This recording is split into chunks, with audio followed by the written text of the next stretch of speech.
একদা একটি ছোট্ট গ্রামে দুটি মিষ্টি বন্ধু ছিল। তারা ছিলেন মিমি ও পিপি। মিমি ছিলেন একটি ছোট্ট মেয়ে, আর পিপি ছিলেন একটি বাঘের ছেলে।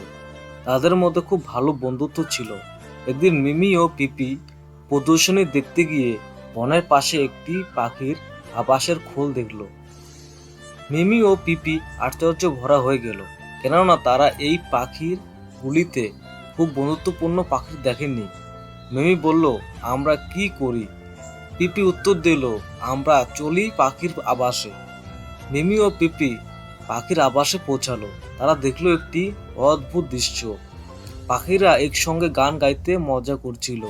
তারা খুব উৎসাহিত হয়ে গেল। পাখিরা তাদের দেখে খুব আনন্দিত হয়ে গেল। তাদের জন্য একটি পার্টির আয়োজন করা হয়েছিল।